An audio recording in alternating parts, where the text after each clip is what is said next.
introduce my uncle to like 20 minutes in, give it a kind of like sense of drama, but The drama.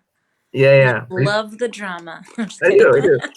He's actually, he's a like a world traveling like musician. Like he mostly played studio musician, but like he got his own album. And we are live. We're joined this hour by Christina Acosta, who is going to sing us a song. Yes. Hi, everyone. Good to see you all if you're awake.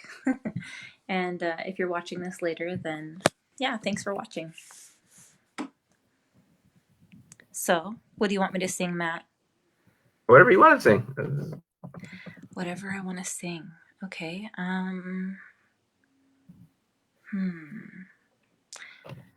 Well, I guess I'll sing At Last. That's one of my go-tos at karaoke. I used to be a karaoke DJ when I was an undergrad at Cal State Fullerton. So, here we go. And I want, and no, I'm just kidding. I have too much energy for 1 o'clock in the morning. COVID Okay. life. I'm going to try and sing low because my roommate is asleep. At last, my love has come along. My lonely days are over. And life is like a song. Oh, yeah, yeah, at last. The skies above are blue.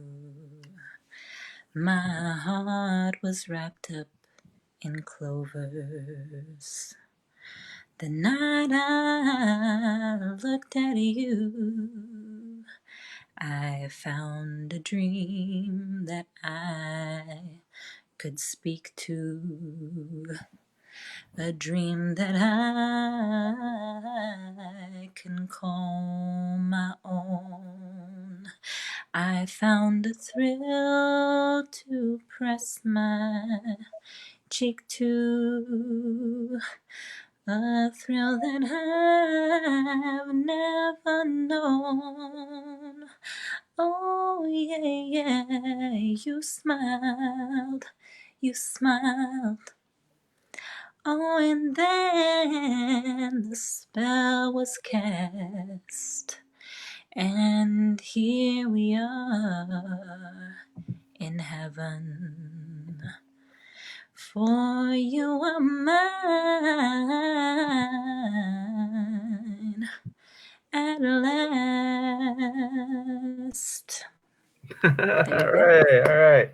So you mentioned doing karaoke or being what are they called? Karaoke DJ. Karaoke DJ. One is like a karaoke J, like a KJ. It Or is. is It it is a just KJ. KJ? Okay. So what goes into being a really good? Because I'm always interested in talking to people about who have because people just think the world just happens, right? But that's not true. Like everything's a skill, everything's acquired, everything you learn how to like the tricks and trades of everything.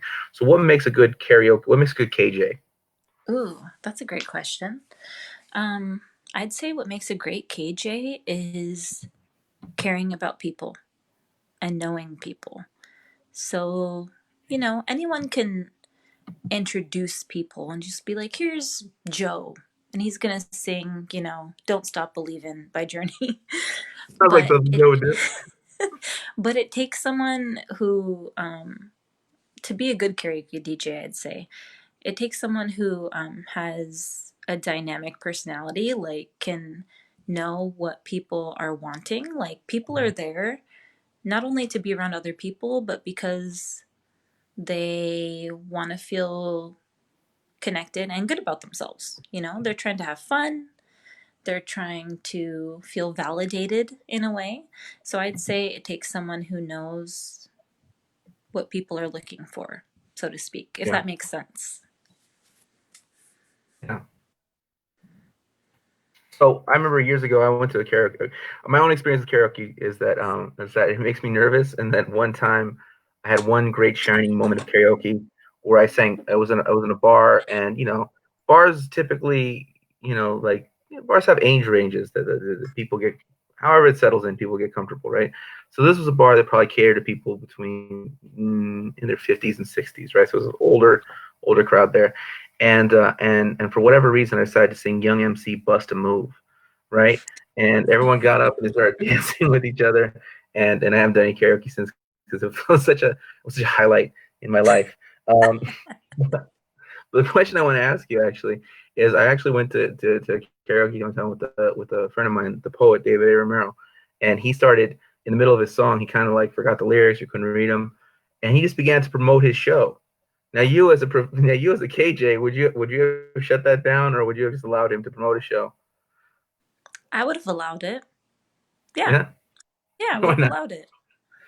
Yeah, For me, it's not so much about like the show must go on. It's more about like, are people having fun?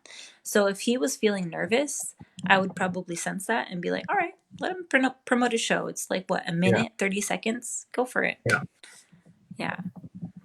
yeah. Yeah, so that was I don't know. He's always doing things that I was just completely unaware you could do, and I was really unaware that you could just stop singing what you're supposed to be singing, and then and then do that. So another question I'm interested in with karaoke is my impression of karaoke. Always my go-to idea of karaoke is like kind of a middle-aged man singing "My Way." That seems to be like this really kind of like Frank Sinatra kind of where, but that's probably inaccurate. What are the most like popular in your experience? What are the most popular requested karaoke songs? Ooh. Um, Picture was really popular in Orange County. You know that one with Sheryl Crow and Kid Rock? Oh Living yeah, my life in a slow hell. That one. yeah, I heard that one. um, Yeah, yeah, Love Shack. Um, Don't Stop Believing for sure. Um, Patsy Cline, Crazy. Um, At Last is also a popular one in Orange County, in my experience. When I went to the Central Valley and I did karaoke over there, I noticed they sang a lot more country songs. hmm Yeah, a lot more country songs. Whereas in Orange County, it was a lot more like singers and standards, which was interesting.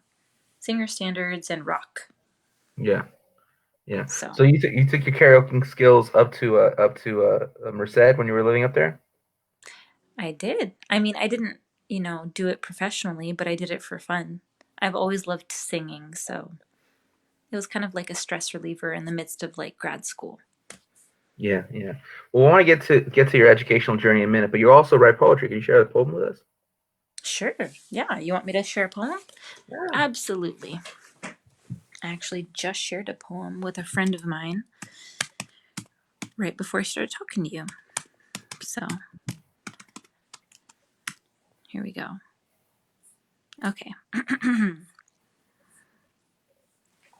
This one I've named Quarantimes, and I actually haven't shared it with anyone because I'm going to be publishing it in my poetry book that's going to be coming out hopefully in 2021 if everything comes back up. We'll see. But here we go.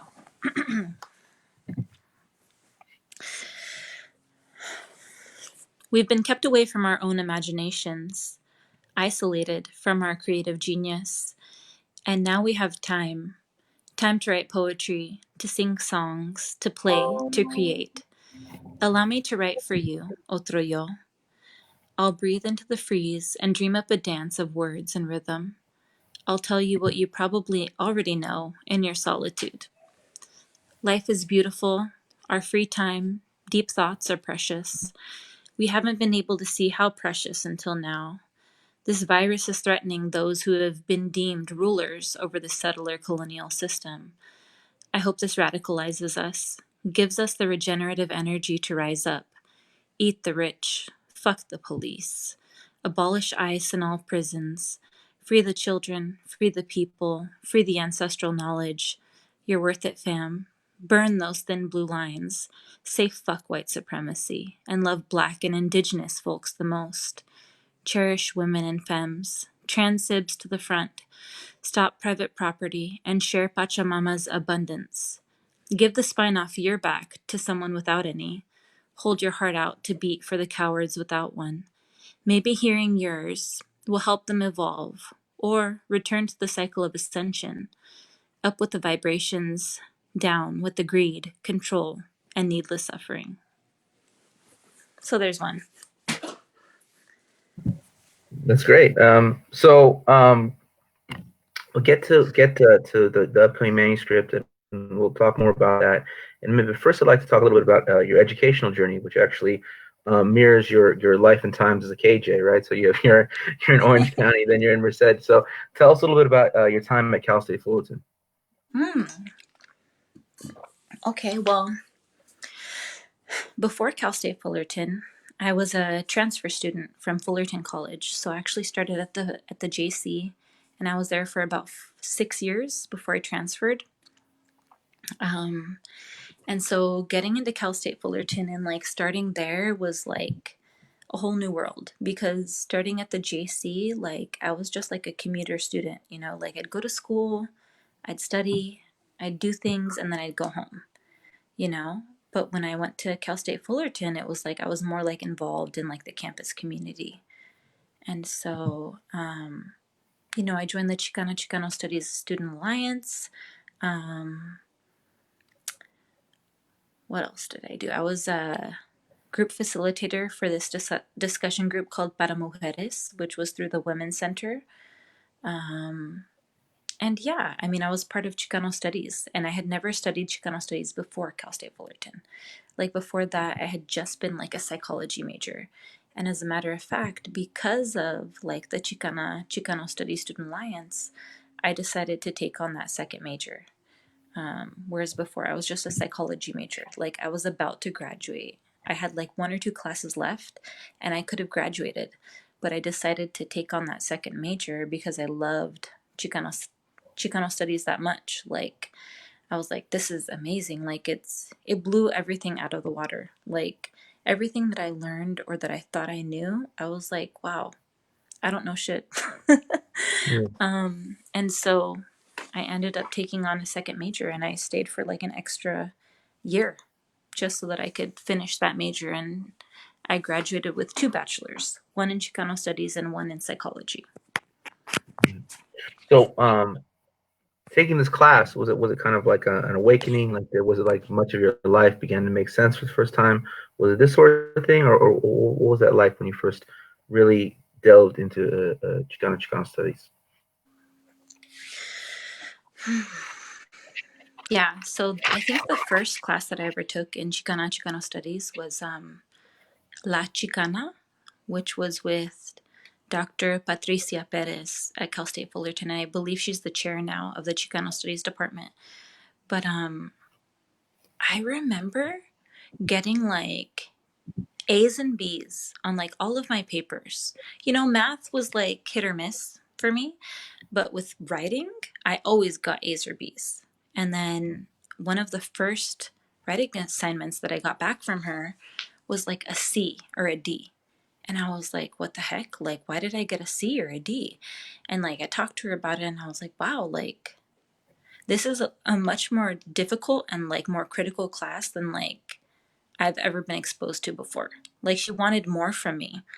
And like, it pushed me, it pushed me to think more critically, to research harder, to like study harder. And so for me, it was like challenging, but it was also exciting because like I was just being exposed to ideas that I'd never even thought of before, because in mainstream education, they don't really want you to know these things. And so for her to be pushing me to work harder, to think harder, was at first like shocking, but then it was exciting. And I was like, okay, like I'm being pushed further, like I'm expanding like my consciousness and my mind. So I liked that. Right, right. I feel like so much of our experience though when we first come into contact, whether it's through higher education or just general, like come in just to in contact with literature, right? Is that our community, we're so much times, we are taught the world is one way, but we are treated in a completely different way. And so that we kind of like, we're not really, we know our experiences and we feel them, but then we're taught like, but this is the way the world is. And that's just incidental or something that just kind of just, oh, I don't know. Right. And then all of Yeah. a sudden we're confronted with a whole field of study that explains the world in ways that make sense to our experience. It you can't unsee it and you can't pretend like it didn't happen. No, you can't unsee it for sure. Like after Chicano studies, like I couldn't go back to like thinking inside the box, you know? So like going from Chicano studies to like sociology in grad school, I was like, well, they're pretty closely related. It'll probably be kind of the same. And it was not the same. Like not at all. Um and I kind of felt like grad school was trying to like push me back into a box that I had already broken out of, like thanks to Chicano studies. And so that was hard. That All was right, definitely so difficult. yeah, so that takes us out of Orange County and the singing of standards and Kid Rock into Merced. When now we're hearing country music and a pushback against the things that you've learned at Cal State Fullerton. So talk about your time at UC Merced. Okay, well, I just want to preface this with like, usually this would be like triggering to talk about, but I feel like I've healed a lot and I've like moved past like some of the trauma that I experienced in grad school. So now I feel okay talking about it. And as a matter of fact, I just got off the phone with a friend who I knew from grad school who also experienced some similar traumas and experiences in organizing spaces. So I'll just start by saying um, I lived in Fullerton for most of my life. Like from the time I was like 14 until I was like 29. So a good chunk of my life. And, I started at Fullerton College. Well, first I started at Fullerton High School, Fullerton College, Cal State Fullerton. Then all of a sudden, bam, UC Merced, which is like 5 hours away. Um, and it was a huge change. Like I really didn't recognize like how big of a culture shock it would be because I was like, well, it's California. It'll probably still be pretty much the same. It was not. It was not the same. Um, Especially at like the UC. Like the people in the community, I loved the people in the community. Like I really made some great, strong friendships. I met some amazing people, some badass organizers. But the UC was it was difficult at times. But anyway, so when I was at Cal State Fullerton, I went to this grad fair because I was a McNair scholar. And I went to one of the tables at Cal State Fullerton and they were like, hey, we're UC Merced, blah, blah, blah. Like, here are the application deadlines. Here's everything you need to do. And I was like, oh, like, this seems like a pretty cool school. And they're like, yeah, you can work, like, it's the newest UC in California. The funding here is great. Like, you get really personalized attention because the professors are, only taking on a few students. And so I was like, okay, well, I'll apply. And I was actually planning, and as a matter of fact, as a McNair scholar, I was expected to apply to at least 5 to 10 schools. And I ended up only applying to UC Merced because that year, when I was supposed to apply that month, as a matter of fact, when I was supposed to turn in all of my applications, my dad passed away. And so UC Merced was the only one that had a later deadline, which was instead of December 15th, it was January 15th. So my dad passed away on December 7th. Um, and I had started the UC Merced application. I just had to turn in a couple extra documents and I pushed myself to finish that one. So anyway, I come to UC Merced and it was a complete like new experience. Like my mom and my best friend dropped me off at this house where I was renting a room and I knew nobody there. So, I was just like, bam, like thrown in. It was the summer. I learned like, it was a summer bridge program. So I learned like about the library resources. I learned a little bit about research. I learned about where different things were on campus. And yeah, I started there. And I ended up becoming involved with some other organizers who were grad students. So, like my friend Daniel, some other people, my friend Rodolfo, who's still a very good friend. We ended up being union organizers together. He was the union chair, and I was the recording secretary of UAW 2865 at UC Merced. So we ended up like doing bargaining together, and but it was definitely different in my program. Like not the people, like not my fellow students, but the professors themselves were very different from like Cal State Fullerton, especially Chicano studies. Like they're very much scholars who cared about like acclaim and, you know, just being professional. They're very professional. Whereas I felt like my professors at Cal State Fullerton, like, yeah, they were professional, but they were also humble. They also cared deeply about the community and about the students. And I didn't feel that same level of care with many of the professors at UC Merced. I'm not going to say all of them, but many of them. So yeah, it was difficult, but I did end up getting through it, and I ended up writing my thesis, and it was actually a PhD program that I entered into, but I ended up mastering out just because I wanted to be back home and I just wanted to leave that atmosphere. So here I am, and I'm much happier now. Okay. Well, I'm glad you made the right decision for your life. Yeah. So for those who might be watching, might be not familiar with some of these different scholarships and things in higher education, can you explain to us what a McNair scholarship is? Sure. So McNair Scholars is named after this astronaut who passed away in I believe it was the spaceship Challenger that went down in 1986. Ronald E. McNair, African American man, and basically they created this program through Trio, which also has like Upward Bound and other kinds of like bridge programs to college. And people who are low income, and you have to prove it like by showing your tax forms, people who are low income can basically get assistance in getting into PhD programs or master's programs.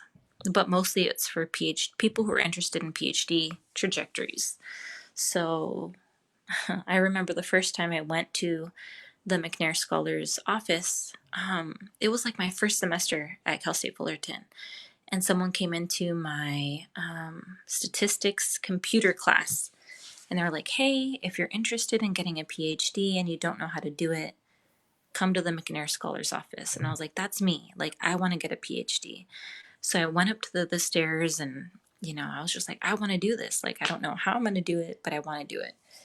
And Mr. Bryant, who was the director at the time, was like, "Well, do you have a mentor?" And I was like, "No." Like, I just started here. I don't know anybody. He was like, "Do you have an idea for the research you want to write?" I was like, "Not really." And he was like, "Okay, do you have a letter of recommendation?" And I was like, "No." He was like, "Okay, I need you to come back with a letter of recommendation and a statement of purpose, which is like, what is your research going to be? It should be an underserved population, and think about something specific. Like, what do you want to study? Like, what do you want to talk about?" And I was like, "Okay, all right." So I went and I talked to a couple of my Chicano studies professors. And finally, we came up with, okay, I'm going to talk about Chicano men who start at community colleges and go on to PhD programs. Because originally I wanted to talk about Chicana women like myself who started at community colleges and then went on to PhD programs.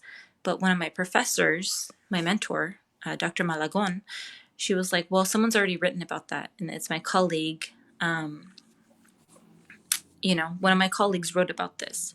It was Marta Rivas, and she's watched a couple of your interviews recently. But she's awesome. She's actually Oh, spoken to one yeah. of She's spoken in Oh, one of my classes when I was teaching ethnic studies. She's a badass. yeah, I reached out to Martha. Did So you? no, I will. I Oh, will. yeah, you should definitely. She's amazing. Um, but she wrote her dissertation at UCLA on what did she call it? Something like resistant Chicanas or something like that. But basically, she talked about how like Chicanas build like networks and like get themselves through like higher education. And so I talked to my mentor, Dr. Malagon, and she was like, well, no one's ever written about Chicano males like who have started at the community college and gone to PhD programs. So I started writing about that. And yeah, it was really interesting. But then my dad passed away, and things got a little muddy for me in undergrad, and even in like the beginning of grad school because of the death of my father. Um, but yeah, Yeah. Well, I know, because we know each other. I know that he's a profound influence on your life, and he must thank have been you. a truly great man. Um, we have some questions from the audience here, actually. So, Oh David wow. Romero, who we were talking about earlier, asks, Hey, hi David. "Do you see overlaps between historical trauma inflicted upon marginalized community, such as Chicanxes, and in the field of mental health? Okay, could you ask the question one more time? Do you see overlaps between historical trauma inflicted upon marginalized communities, such as Chicanx, and the field of mental health?" Hmm. Um, I don't know if I fully understand the question, but do you think you could rephrase it for me, Matt? I think he's saying that like you see an overlap because we are traumatized, historically oppressed, because of Oh yeah, the huge waves of absolutely, history having psychological damage on us. And if, absolutely. if you're studying if your study of Yes. psychology and your study of Chicano studies, it kind of Oh, okay. Now gives I a full see. Now I picture. see. Yeah, Now I see what he's saying. yeah, Okay. Yeah, great question. Thank you, David. As a matter of fact, something that I really enjoyed as a dual like psychology and Chicano studies major is how I saw like Chicano studies like humanizing our community. And I simultaneously, unfortunately, saw psychology dehumanizing our community. So, like, for instance, I was taking Chicano studies, one of my Chicano studies last year of undergrad. And I was at the same time taking a psychology course called psychological testing, and they're talking about standardized testing, about intelligence testing. So they gave us like IQ tests, and I like raised my hand and I was like, well, in my Chicano studies class we've been talking about how these standardized tests aren't actually a measurement of people's true intelligence, and it's actually elitist and white supremacist, blah blah blah. And my professor, a white woman, was like, well, no, these are definitely like the standard, and they make sense and people still use them, just like defending them. yeah, And I was just like, oh, okay. And like, I remember one of my friends who was also Chicano yeah. sitting right next to me, and we're like, she gave us this test. She gave us this IQ test. And she's like, okay. And yeah. And, if you fall between here and here, they're saying that you're basically like you're dumb. Or if you're here and here, then you're intelligent. And like one of my friends was just like, oh my God, like I scored this low, like, and I was just like, no, like this is not a true measurement of your intelligence. And like, I just remember raising my hand and I was like, you know what? I was like, when I was 7 months old, the doctors said that because I had spinal meningitis and I had a 108 fever, that I would be, mentally disabled, that I would never be able to walk, I would never be able to read, I would never be able to ride a bike. And I was like, and not to toot my own horn or anything, but I think I'm pretty smart. And the whole class laughed. And I was just like, so I disagree with these tests. And she just kind of like laughed it off. But yeah, absolutely. I think that historically, the trauma that communities of color experience, um, it it marginalizes us, and it's also unfair because This marginalization is not of our own doing. It's a result of colonization, of white supremacy, of if you're a woman, misogyny, patriarchy. If you're queer, heteronormativity, transphobia, like the list can go on and on. So, yeah, thank you for your question, David. That was a great question.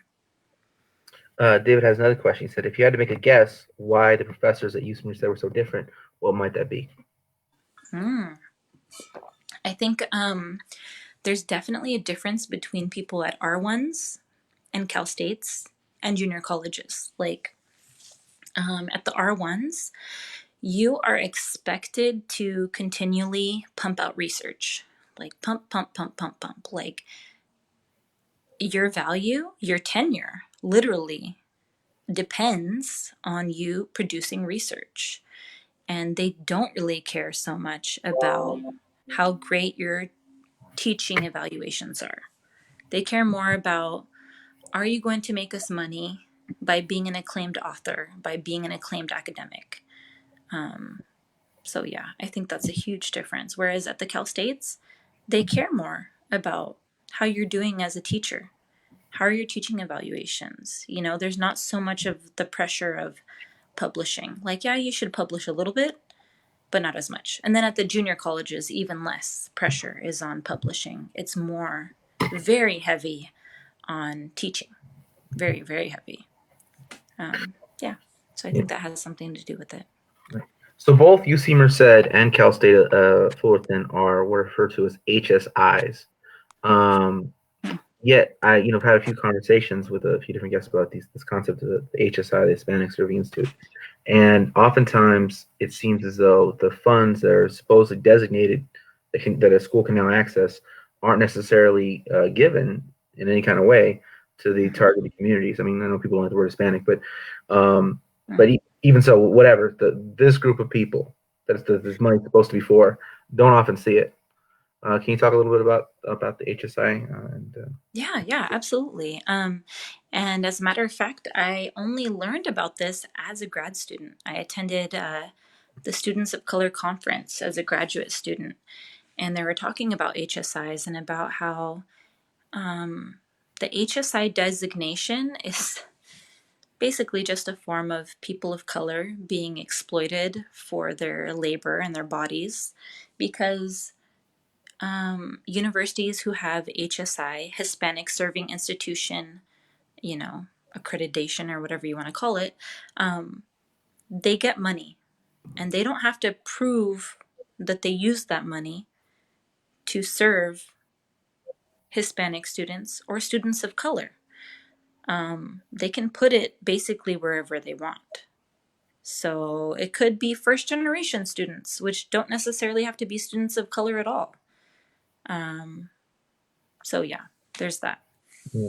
It could be a gym. It could be It a could be parking something lot, to a do with clothing. sports, which makes money for the school. Yeah, Yeah, definitely, definitely. Can you share with us another poem? sure. I'd love to. Okay.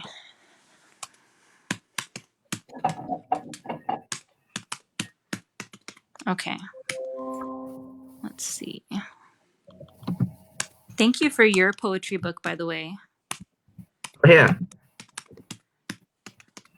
I've really enjoyed it so far. And yeah, I'm really glad that it came out. Okay. Thank you. Here we go. It's called Action.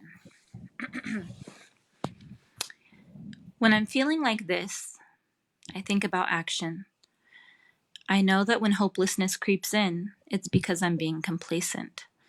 With so much work to be done, there is no reason for me to be complacent. These are times when I got to talk to my community, whatever it may look like in that moment, because we are always moving and changing. There's always more places to be in solidarity, more voices to listen to closely, more people to organize with. I think about people I've never met that I look up to, like Ramsey Orta and Kevin Moore.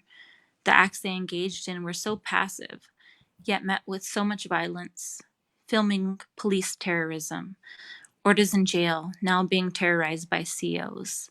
Black Lives Matter activists have been murdered. just for saying black folks matter too, don't deserve to be murdered with impunity, pointing out wrongdoing, backwards thinking, corruption. And then I think about people in US concentration camps being denied blankets and medical care, basic human connection. Many who can't even speak or walk yet. Despicable. I get sad and I get angry because I'm human, but I remember that's not enough. Because without action, what are we doing but screaming into a void? So, at the Skatlipoka, self reflect, and I recognize it's time to put my heart into the act.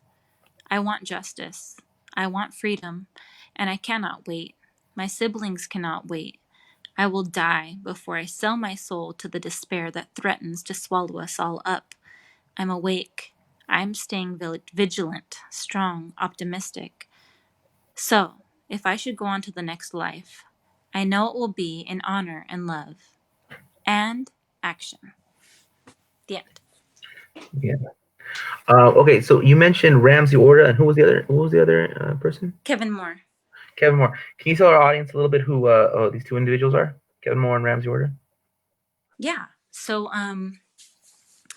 those are two individuals who are part of Cop Watch, and they filmed um, they filmed the murder of oh my god, their names are escaping me. Eric Garner. Eric Garner and I can't remember the name of the other young man, but it was awful. Like he filmed him being tased to death by these pigs, and it was just horrible because after they did this, the police were just constantly harassing them. And I know Ramsey Orta recently has been threatened by the COs in the prison where he is with being infected with COVID-19. And I know he's sick right now and he's in the infirmary. So it's really sick. And it really, makes you angry. And it makes you recognize how important it is to organize and to step up and to be in solidarity with other people who are doing the work on the ground. Yeah, yeah. I just looked it up right now. Kevin Moore filmed the murder of or the yeah. I mean the eventual. I mean the beat Oh, him. oh, The what was guy. his name? What was the Kevin name Moore, of the? Freddie Gray. Huh? Freddie Gray Freddie Gray. Yeah, in Freddie Baltimore. Gray. Yeah. Horrible, horrible. Like he woke up in the morning, heard him, screaming out, saying, "Help me, help me." He came down with his camera because he'd been part of Cop Watch already. Mm-hmm. Um, and he saw that. And it was just, he was traumatized. He was totally traumatized after that, as anyone would be. But anyway, thanks for bringing that up, and thank you for shedding light on that. It's important that we talk about these things and that we know what's going on.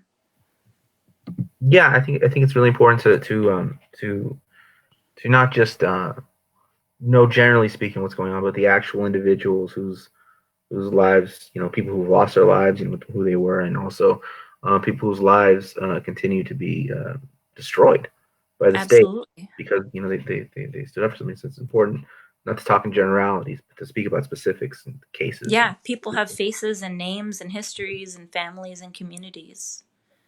So yeah, Yeah, thank you. yeah, yeah. So David again asked, have you ever witnessed police brutality in person, or know someone who's subject to police brutality or harassment?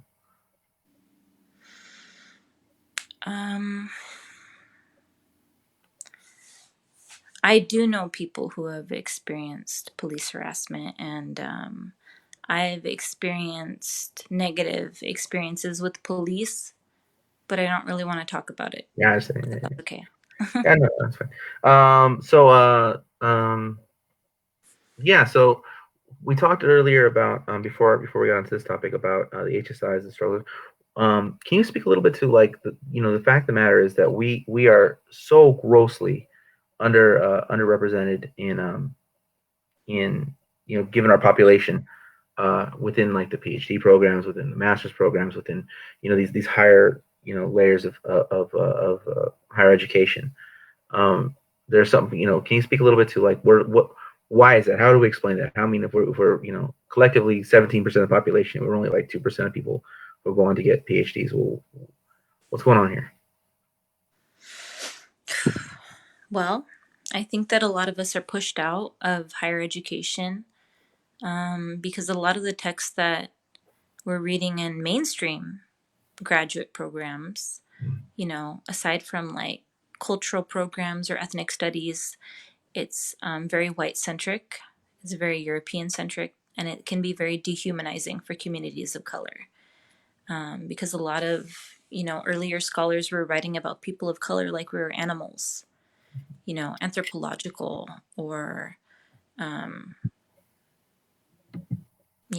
like there were texts about, the black woman being the destruction of the family, the black family. And there's just a lot of violent texts like that make you feel very marginalized.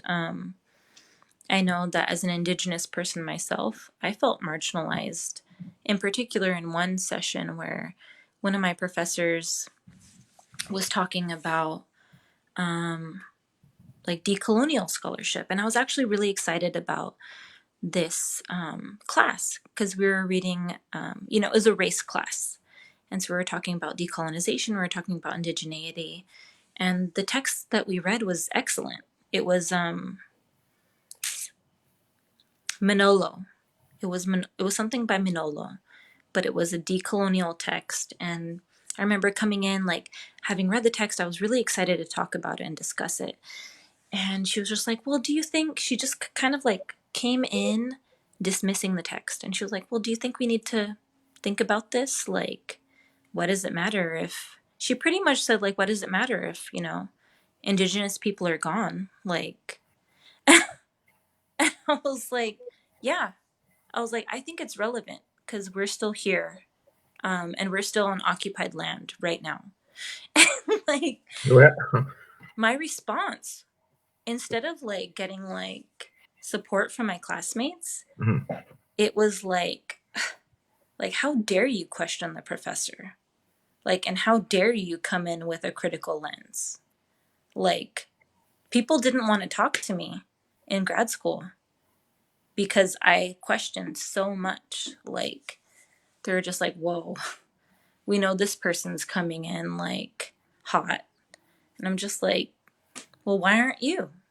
Like, so that's why. Because people who are critical, who have these lived experiences, are marginalized. Whereas in Chicano studies, I was like, I felt validated for coming from a working class background, for coming from indigenous and Chicano backgrounds. I was like, wow, finally, like my family's being validated. And so I came into grad school, like expecting that same thing, especially from sociology, which I thought was closely related, was not closely related.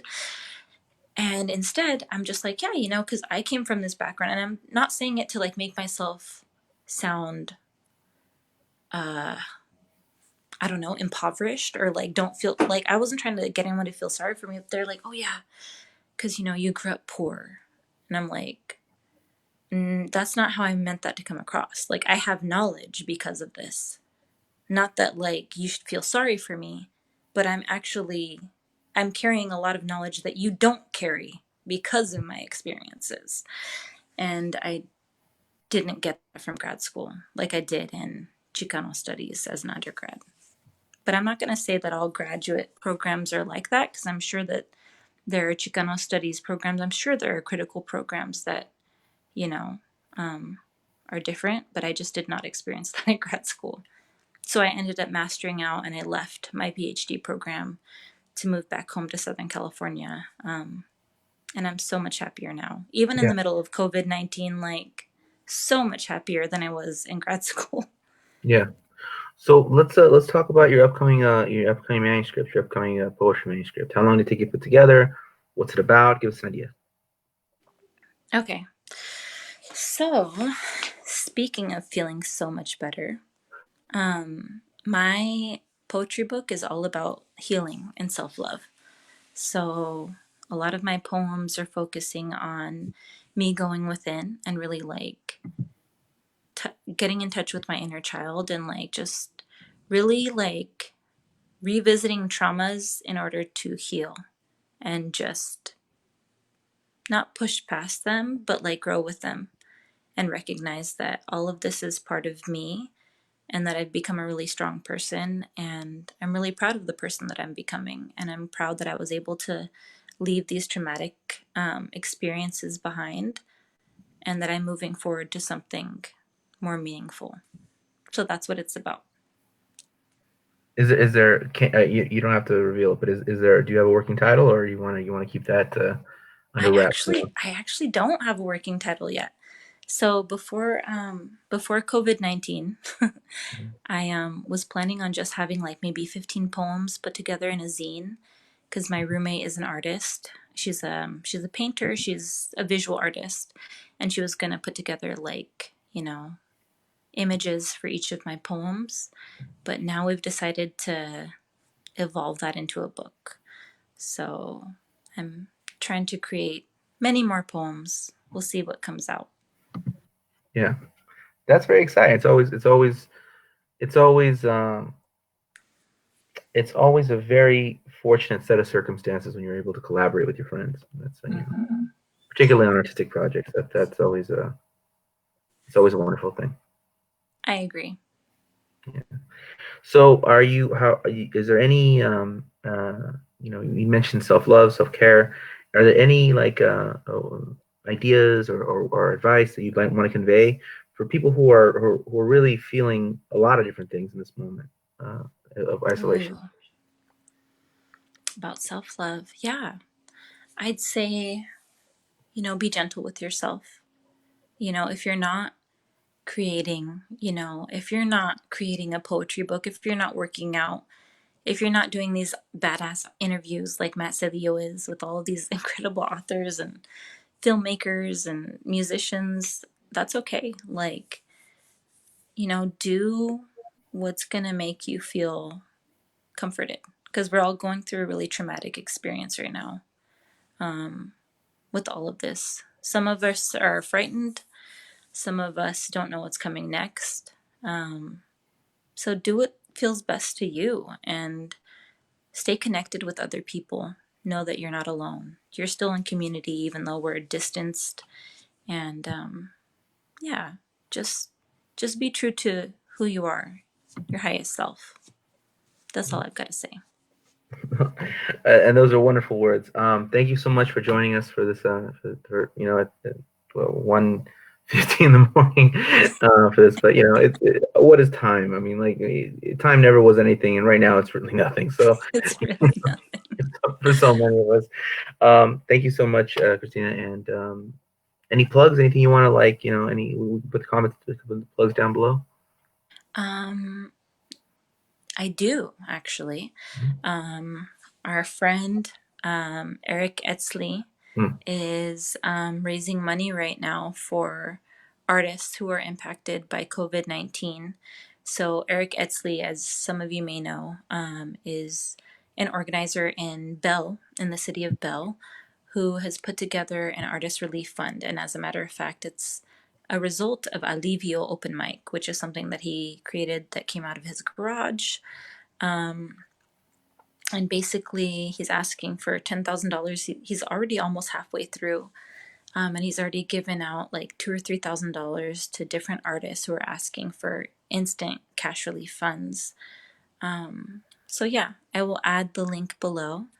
And if you have the means, you can even donate $1, $5.